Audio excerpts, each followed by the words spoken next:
अस्सलाम वालेकुम नाज़रीन, मेरा नाम अली हैदर है और आपका शुक्रगुजार हूं कि आपने मेरी ये वीडियो देखने के लिए वक्त निकाला।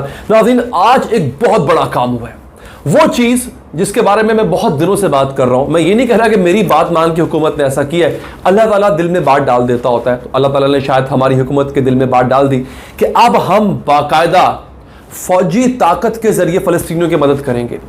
इसका फैसला हुआ है, ये मैं सिर्फ हवाई बात नहीं कर रहा हूं। और ये बात कहां हुई है? ये बात यूनाइटेड नेशंस की जनरल असेंबली के इजलास में हुई है। करने वाला कौन है? हमारे वजीर खारजा शाह महमूद कुरैशी साहब। और आपको ये बता दूं मैं, ये प्रपोजल आगाज किसने किया था? इस प्रपोजल का आगाज किया था जनाब तुर्की का सदर रजब तैयब एर्दोगान ने। अच्छा, आज जो यूनाइटेड नेशंस के अक़वाम मुत्तहिदा के जनरल असेंबली के इजलास में जो तकरीर की है शाह महमूद कुरैशी साहब ने, उसका ये बड़ा अहम हिस्सा है जो मुझे समझ नहीं आता कि अक्सर लोगों ने मिस कैसे कर दिया उसको। वो अहम हिस्सा इतनी बड़ी चीज़ है कि अगर वो हो जाती है, फैसला उसका हुआ है, लेकिन अगर वो हो जाती है नाजरीन, तो आपको इस बात का अंदाज़ा नहीं है कि इसके कितने दूररस नताइज होंगे, इसका कितना फ़ायदा होगा। आपको बता दूं कि इस वक्त फ़लस्तीन को सिर्फ एक चीज़ की ज़रूरत है, और वो है पाकिस्तान, तुर्की, ईरान या दीगर तरक्की याफ्ता मुसलमान ममालिक की फौजी ताकत की। और अब वो फौजी ताकत उनको मिलने वाली है कैसे, आए मैं आपको बताता हूं। वीडियो शुरू करने से पहले अगर आप चाहें इस चैनल को सब्सक्राइब जरूर करें, क्योंकि इस तरह की तमाम अपडेट्स आप तक इसी प्लेटफॉर्म के तवज्जुह से पहुंचेंगी, इंशाल्लाह पहुंचती रहेंगी। हुआ ये, मैं पहले कई दफा बता चुका हूं, ब्रीफली बिल्कुल मुख्तसर बताऊंगा, फिर मुद्दे पे आऊंगा, तो आपने साथ रहना है।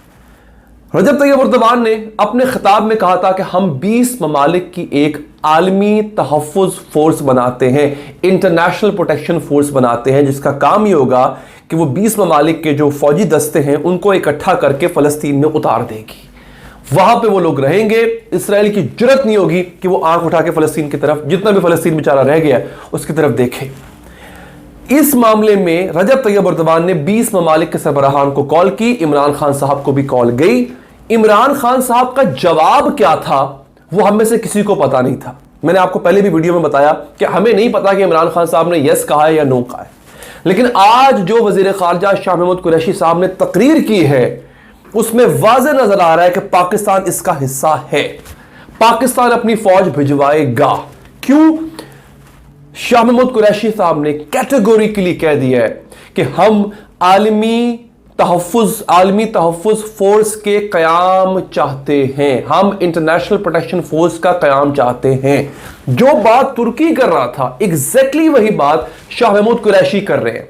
अब इसका मतलब क्या हुआ कि अगर इस बात पे बाकी ममालिक मान जाते हैं, जिसका कभी इम्कान है, मुझे उम्मीद है तुर्की, ईरान तो मान जाएंगे, पाकिस्तान रेडी है अपनी फौज भिजवाने के लिए, पाकिस्तान अपनी फौज भिजवाएगा।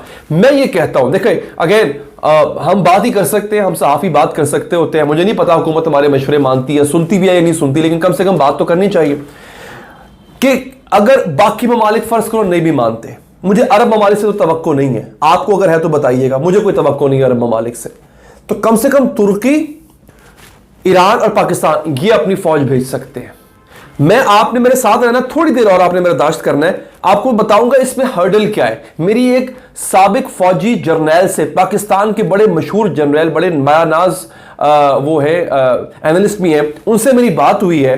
उन्होंने मुझे जो इसमें रुकावट आ सकती है जहां जहां इस प्रोजेक्ट में, इस प्रपोजल में, उसकी निशानदेही उन्होंने की है, जो मैं आपको अभी बताने जा रहा हूं। लेकिन मैं आपको सिर्फ ये एक यूं कह लें कि इसको थोड़ा सा आसान करके बता रहा हूं कि बाकी 20 ममालिक में से अगर 17 ममालिक नहीं भी मानते हैं, तुर्की, ईरान और पाकिस्तान बहुत है। देखिए तुर्की के पास बहुत बड़ी फौज है, पाकिस्तान के पास दुनिया की 5वीं बड़ी फौज है, ठीक है जी, एटमी हथियार, मिसाइल, हर चीज़ है हमारे पास, बड़ी वेल ट्रेन हमारी SSG होती है माशाल्लाह। ईरान को तजुर्बा है इन खित्तों में जाके लड़ने का, मिडल ईस्ट में जाके लड़ाई करने का, प्रॉक्सी वॉर करने का ईरान को बहुत वसी तजुर्बा है। इन तमाम चीजों को मिला के अगर आप इमेजिन करें फलस्तीन में फौज उतर जाए, क्या हाल हो। मैं कहता हूं ऊपर का सांस ऊपर रह जाए इसराइलियों का और नीचे का नीचे रह जाए, ये आयरन डूम बूम जो है ना, ये इनकी ऐसी की तैसी हो जाए फिर। अच्छा, लेकिन इसमें रुकावट क्या है?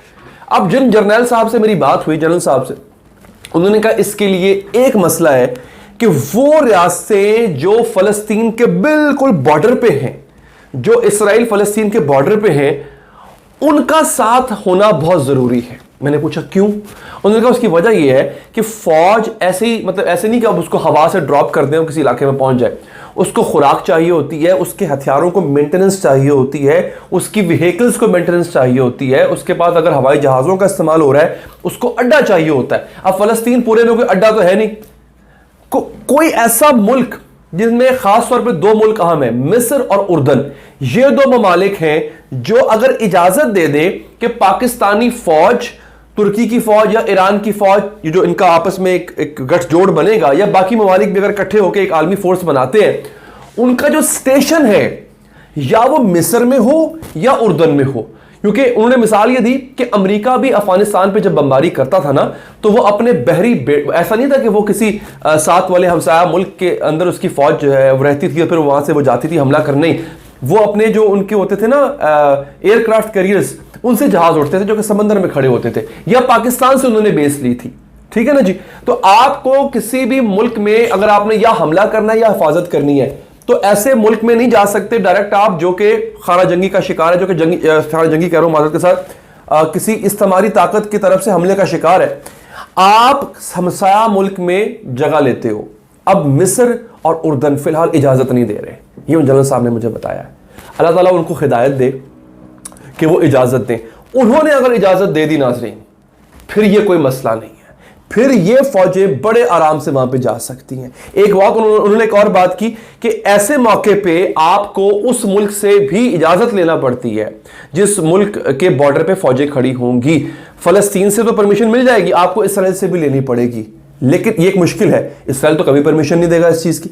लेकिन इसका दूसरा हल यह है कि फिर आप इसराइल के बॉर्डर के पास ऊपर खड़े ना हो, आपकी फौज इसराइल के बॉर्डर पे ना हो, आपकी फौज फलस्तीन के अंदर हो, शहर के अंदर हो, बाउंड्री के अंदर हो। अगर ऐसा होगा तो फिर आपको कानून के मुताबिक जो दूसरा मुल्क होता है उससे आपको परमिशन लेने की जरूरत नहीं है। अभी फलस्तीन की हिफाजत में जो रुकावट है वो अपने मुसलमान बरादर मुल्क ही हैं। माशाअल्लाह से मैं क्या कहूं, मतलब अल्लाह ताला इनको हिदायत दे। मिस्र और उर्दन अगर हमें इजाजत दे दे तो बड़े आराम से हम ये तीन ममालिक जो हैं जो एग्रीड है, मुझे बाकी का नहीं पता बाकियों का क्या जवाब आता है, मुझे कोई खास उम्मीद है नहीं, अरब ममालिक से तो है नहीं, टोटली नहीं है, ये अपनी एक मजमूई तौर पे अपनी एक ऐसी फोर्स बना के वहां पे उतार सकते हैं जिससे कम से कम अगला कोई फलस्तीनी बच्चा ऐसे शहीद नहीं होगा, किसी मां की गोद नहीं उजड़ेगी, कोई बाप बिन औलाद के, कोई मां बिन औलाद के अपनी झोलियां पीट पीट के नहीं रोएगा। मेरी बात पसंद आई हो अभी लाइक कीजिएगा, और एक दफा फिर कह रहा हूं अपना फीडबैक भी दें कमेंट्स में, और चैनल को सब्सक्राइब भी जरूर करें। मुझे दीजिए इजाजत, अल्लाह ने के बाद।